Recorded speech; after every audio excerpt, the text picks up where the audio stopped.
Media incharge Kilar Dilip గారు ఈ పత్రికా సమావేశంలో పాల్గొన్నారు. కొత్త సంవత్సరంలో 2026లో జనవరి 3వ తారీఖున సేంద్రియ వ్యవసాయం మీద వెన్యూ కళ్యాణ మండపంలో రౌండ్ టేబుల్ సమావేశం జరుగుతూ ఉంది.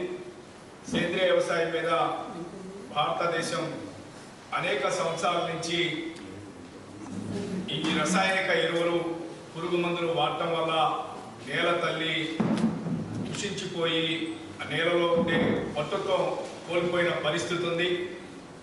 దానికి నేల తల్లిని కాపాడటం కోసము నేల పాడవటం కాకుండా అనారోగ్యంగా ఏదైతే ఈ ఆహారం పురుగు మందులు రసాయనిక ఎరువులు వాడటం వల్ల వచ్చే ఆహారం తినడం వల్ల అనారోగ్యంతో భారతదేశంలో ఉండే అనేక మందికి అనారోగ్యం వస్తుంది.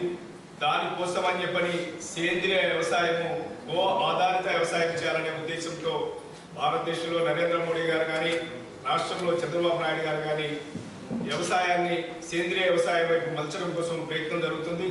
ఎందుకంటే వ్యవసాయం ప్రభుత్వాలు మారినా రైతు పరిస్థితి మారటం లేదు. దానికి కారణం ఏంటంటే ఇవాళ వ్యవసాయానికి ఖర్చు పెరుగుతుంది, పంట దిగుబడి తగ్గుతుంది. దానివల్ల రైతు కుంగిపోతున్నాడు. రైతు కుంగటమో కాదు, సేమ్ టైము నేల కూడా పాడైపోయే పరిస్థితి ఉంది. అందుకని నేల తల్లిని కాపాడటం కోసము గో ఆధారిత సేంద్రియ వ్యవసాయం ఏదైతే ఉందో ఆ సేంద్రియ వ్యవసాయాన్ని పెంచడం కోసము దేశవ్యాప్తంగా ఒక పెద్ద ఎత్తున భారతీయ జనతా పార్టీ ఆధ్వర్యంలో ఒక ఉద్యమం రూపంలో ఈ కార్యక్రమాన్ని చేపట్టడం జరిగింది. దాంట్లో భాగంగానే రేపు 3వ తారీఖున ఒక రౌండ్ టేబుల్ సమావేశం పెట్టి అనేక మంది సేంద్రియ వ్యవసాయం చేసే రైతు సోదరులు ఎవరైతే ఉంటారో వారిని దృష్టిలో పెట్టుకొని వారు పడుతున్న ఇబ్బందులు, వారికి ఉన్న గిట్టుబాటు ధర ఏ రకంగా ఉంది, వాళ్ళ మార్కెట్ ఏ రకంగా ఉందనే విషయాల మీద చర్చించి ప్రభుత్వం దృష్టికి తీసుకెళ్తాము. రాష్ట్ర ప్రభుత్వం కానీ కేంద్ర ప్రభుత్వం దృష్టికి వెళ్ళి సేంద్రియ వ్యవసాయదారులని పెంచి ఆరోగ్యవంతమైన భారతదేశాన్ని తీర్చిదిద్దడం కోసము భారతీయ జనతా కిసాన్ మోర్చా కొత్త సంవత్సరంలో ఒక మంచి కార్యక్రమం చేపట్టింది. దానికి మీ అందరి సహకారం కావాలని ఈరోజు ఈ కార్యక్రమం తీసుకోవడం జరిగింది. ఇప్పుడు రాష్ట్ర ప్రధాన కార్యదర్శి మట్టా ప్రసాద్ గారు ఈ కార్యక్రమం తీసుకుంటారు.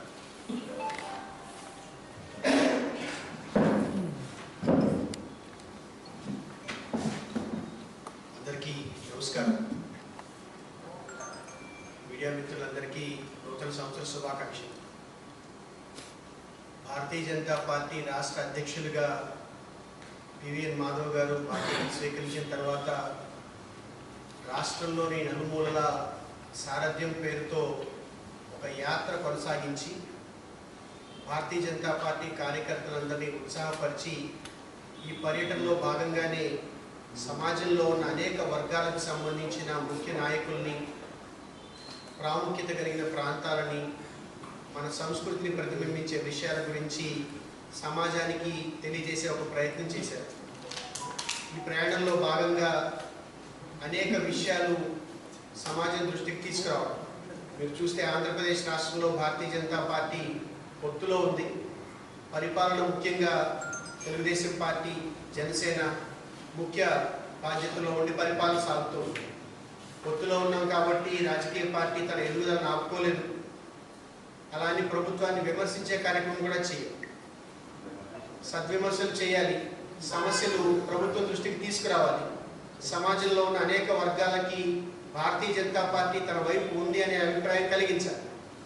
కాబట్టి భారతీయ జనతా పార్టీ తన సిద్ధాంత భూమికని, తన భావజాలాన్ని ప్రజలకు తెలియజెప్పే ప్రయత్నం గత 6 నెలల్లో చేసింది.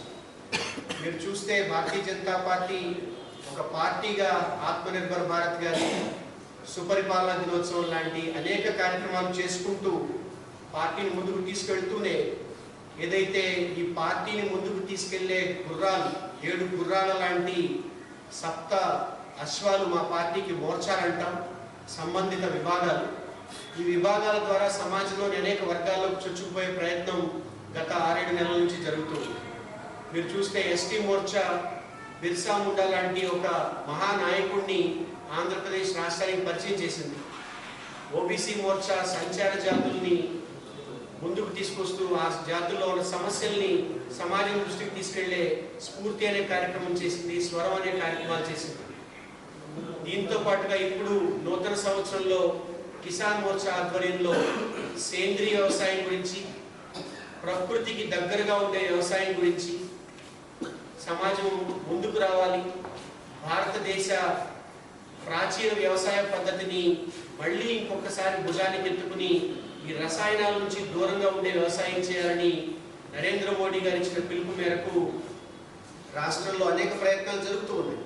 కానీ ఈ ప్రయత్నాలు మరింత ముందుకు సాగాలంటే ఈ సమాజం, ఈ రైతుల్లో ఉన్న సమస్యలేంటి, వాళ్ళకున్న కష్టాలేంటి, అలాగే ప్రభుత్వం వాళ్ళకి ఇచ్చిన పథకాలేంటి, ఇలా అనేక విషయాల గురించి వాళ్ళకి తెలియజేసే ప్రయత్నం ఈ ఆర్గానిక్ ప్రకృతి వ్యవసాయం చేసే, గో ఆధారిత సేంద్రీయ వ్యవసాయం చేసే రైతుల సమస్యల గురించి, వాళ్ళకున్న సూచనలు, వాళ్ళ ఆలోచనల్ని మరింత లోతుగా చర్చించడానికి ఒక రౌండ్ టేబుల్ సమావేశాన్ని రాష్ట్ర కిసాన్ మోర్చా అధ్యక్షులు శ్రీ చిగురుపాటి కుమారస్వామి గారి నేతృత్వంలో 3వ తారీఖు వెన్యూ ఫంక్షన్ హాల్ విజయవాడలో జరగడం నిర్ణయం తీసుకున్నాము.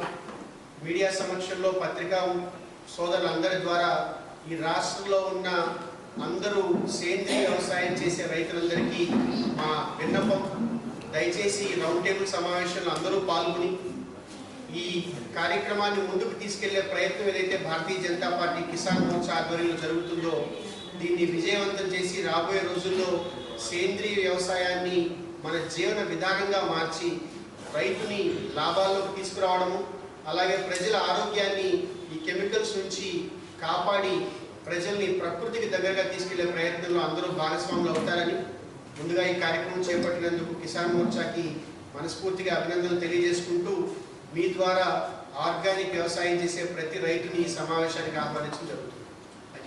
కుమారస్వామి గారు, ఎరువుల వైపు ఎరువులు అందట్లేదు సేంద్రీయ వ్యవసాయం వైపు ఎంతవరకు వెళ్తారని మీరు చెప్పలేదు? ఎరువులు సంపూర్ణంగా అందుతున్నాయి, అందకపోవటమే లేదు. సేంద్రీయ వ్యవసాయాన్ని అంటే 100% జరుగుతుంది కదా, ప్రయత్నం ఇవాళ పునాది, ఇది అంతం, ఇది ఆరంభం, ఇది అంతం కాదు. ఎందుకంటే ఇవాళ స్టార్ట్ చేస్తాం, ఇది దేశవ్యాప్తంగా జరుగుతూ ఉంది ఇది కార్యక్రమం. దీనికి మోడీ గారు సపోర్ట్ పూర్తి సర్కారం ఉంది, ఆంధ్రప్రదేశ్ గవర్నమెంట్ కూడా. ఎందుకంటే ఇప్పుడున్న పంటలకు గిట్టుబాటు ధర ఉండట్లేదు కాబట్టి పంటల మార్పులు జరగాలి కాబట్టి ఈ ప్రయత్నం చేస్తున్నాం. దాంట్లో సఫలీకృతం అవుతామనేది నమ్మకం మాకుంది. వారసత్వ వ్యవసాయ విధానాలకి మరోసారి తెరలేస్తున్నారు, అంటే ఎరువులు, పురుగుల మందులు లేకుండా చేస్తామని ఆరోగ్యవంతమైన భారతదేశ నిర్మాణం కోసం చేసే కృషి వారసత్వ రాజకీయం కాదు, వారసత్వ పంటలు కాదు. ఆరోగ్యవంతమైన భారతదేశ నిర్మాణం చేయడం కోసం అని చెప్పని ఆరోగ్యవంతమైన పంటలు పండాలి, ఆరోగ్యవంతంగా మనం అందరం కూడా ఉండాలి. సేంద్రీయ వ్యవసాయంలో ఇంతటి ఉత్పత్తి వస్తుందా అనేది క్వశ్చన్ మార్క్ ఉంది. దానికోసం టెక్నాలజీ, ఇప్పుడు సేంద్రీయ వ్యవసాయం చేసే వాళ్ళు గిట్టుబడతారు లేదు, అంటే దానికి వచ్చే ఖర్చు పెద్ద ఎత్తున చేయట్లా. దీన్ని కూడా ఒక ఇండస్ట్రియల్ వైపుగా తీసుకొని వెళ్తే ఏంటంటే నేనేమంటానంటే అంత ఉత్పత్తి వస్తుందా సేంద్రీయ వ్యవసాయంలో ఇప్పుడు ఉన్నటువంటి యూరియా, ఈ రసాయన ఎరువుల ద్వారా వచ్చేటువంటి ఉత్పత్తి కంటే దాని మీద తక్కువ వస్తుందనేది ఒక అభిప్రాయం ఉంది. వాస్తవం అది, కానీ టెక్నాలజీ దాని మీద ప్రయోగాలు చేస్తున్నారు. చేసినప్పుడు అంటే ఖర్చు తగ్గినప్పుడు ఉత్పత్తి తగ్గినప్పుడు ఇబ్బంది లేదు, ఖర్చు ఎక్కువైపోయి ఉత్పత్తి తగ్గడం వల్ల రైతు గిట్టుబాటు ధర సాగట్లేదు. మనం ఇప్పుడు చూస్తున్నాం చాలా చోట్ల ఆర్గానిక్ సేంద్రీయ వ్యవసాయ ఉత్పత్తులని అమ్ముకునే అవుట్లెట్స్ వస్తున్నాయి. అవి రేట్లు ధరలు అధికంగా ఉండడం వాటి వైపు ప్రజలు తొందరగా ఆకర్షణ కాకపోవడం. నెక్స్ట్ ఇంకోటి ఏంటంటే పారిశ్రామికీకరణ అనే ఒక నేపథ్యంలో వాతావరణ కాలుష్యం, భూమిలో నిస్సారం అయిపోవడం, ఇవన్నీ దృష్టిలో పెట్టి సేంద్రీయ వ్యవసాయం అంటే రైతు ఎంతవరకు, అంటే మీరు ఇప్పుడు చెప్పారు రైతు ఖర్చు ఎక్కువ అని, దాని మీద చూస్తున్నాం. మొత్తం ఈ ఎకలాజికల్ ఇంబ్యాలెన్స్ని మీరు ఎట్లా?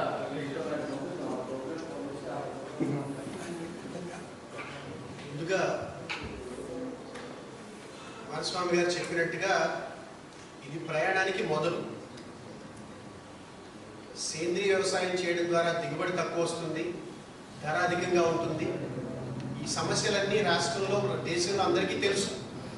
ఈ సమస్యల గురించి చర్చించడానికే రౌండ్ టేబుల్ కాన్ఫరెన్స్ ఏర్పాటు చేశాం.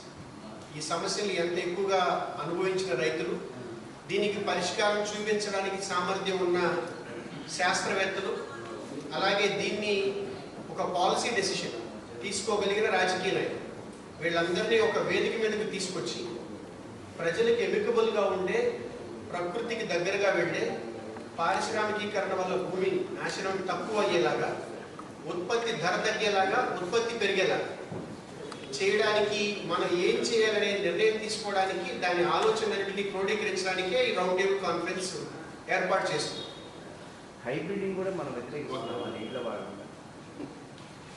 ప్రజలకి పురుగు మందులు, ఇనార్గానిక్ కెమికల్స్ వాళ్ళ కడుపులోకి వెళ్లకుండా ఉండే ఏ ప్రయత్నాన్నైనా భారతీయ జనతా పార్టీ కిసాన్ మోర్చా ప్రోత్సహిస్తుంది. అలా ఎక్కువ కెమికల్స్ వెళ్ళే ఏ రకమైన పద్ధతినైనా, జన్యుపరంగా కానీ ఇనార్గానిక్గా కానీ, ఏ పరమైన కెమికల్స్ వాళ్ళ బాడీలోకి వెళ్ళే ఏ విషయాన్నైనా మనం వ్యతిరేకిస్తాం. ఒకవేళ హైబ్రిడ్ ఆ పని చేస్తే దాన్ని వ్యతిరేకిస్తాం. Thank you sir. దీనికి సంబంధించిన బ్రోచర్ రిలీజ్ చేస్తాం ఒకసారి.